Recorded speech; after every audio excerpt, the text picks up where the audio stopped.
Work అంటే contribution ఈ service ఎక్కువ కనిపిస్తుంది సార్ నాకైతే. అంటే బయట చూసే వాళ్ళకి ఇది సర్వీస్ లానే ఉంటుంది, మీకు అది వర్క్ అవ్వచ్చేమో. బట్ దానివల్ల మీకు ఏమొస్తుంది? What you'll get with that? ఏం లేదమ్మా, ఇప్పుడు బేసిక్గా ఏమవుతుందంటే నేను యూ సీ నవడేస్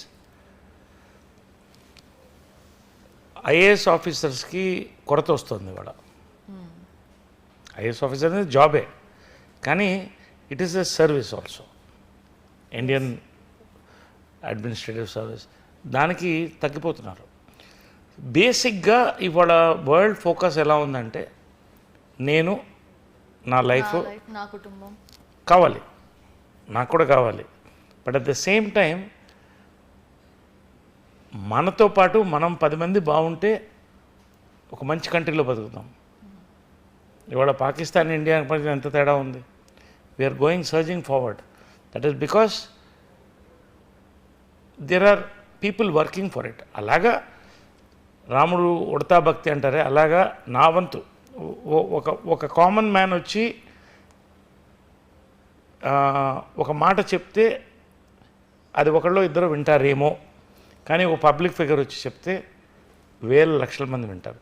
సో ఆ అవకాశం నాకు వచ్చింది. 50th ఇయర్ జరుగుతున్న సినిమాల్లో బిజీగా ఉంటూ ఎంటర్టైన్ చేస్తున్నప్పుడు ఈ రకంగా కూడా నేను చెప్పగలిగితే ఆ మెసేజ్ ఎక్కువ మందికి వెళ్తుంది నా ప్రయత్నం. అంతే, దట్స్ నా అంతే వస్తుంది నాకు care. Okay, so 50 years golden jubilee. మీ ఈ 50 ఇయర్స్ కెరియర్ మేము చూస్తుంటే ఎన్నో అద్భుతమైన సినిమాలు మాకు కనిపిస్తాయి, మా ముఖాల్లో చిరునవ్వులు మీరు చూడొచ్చు. బట్ మీరు వెనక్కి తిరిగి చూసుకుంటే మీకేం కనిపిస్తుంది?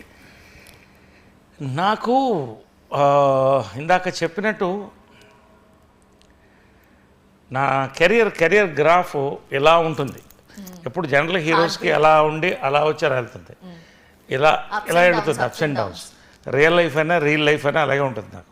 అది ఎందుకంటే నాకు నచ్చింది, నా మనసుకి మెచ్చింది, నాకు అనిపించింది ఇది కరెక్ట్ అంటే నేను చేసేస్తాను. నేను ఎవరికి భయపడను, నా మనస్సాక్షికి దేవుడికి తప్ప. మా అమ్మ ఒక్కదానికి భయపడేవాడినేమో, ఆమె కూడా లేదు, బట్ ఆమె ఉందని అనుకుంటాను. సో అలా ఉన్న వ్యక్తికి ఏమవుతుందంటే జనరల్గా కాంట్రవర్షియల్ ఫిగర్ అవుతారు. సో ఒక పక్కన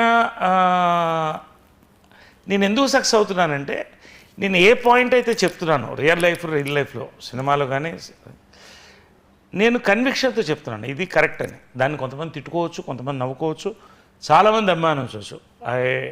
ఐ రెస్పెక్ట్ ఎవ్రీబడీస్ ఒపీనియన్, ఎవరి ఒపీనియన్ వాళ్ళది. బట్ అల్టిమేట్లీ నేను ఎవరి కోసం బతుకుతున్నాను? నా కోసం నేను బతుకుతున్నాను. నేను బాగుంటే 10 మంది బాగుండాలని నా కోరిక. కాబట్టి నేను చెప్పేది నేను కన్విక్షన్తో చెప్తున్నాను, కాబట్టి నేను సక్సెస్ అవుతూ వస్తున్నాను. చట్టానికి వ్యతిరేకంగా వెళ్ళను, మనస్సాక్షికి వ్యతిరేకంగా వెళ్ళను.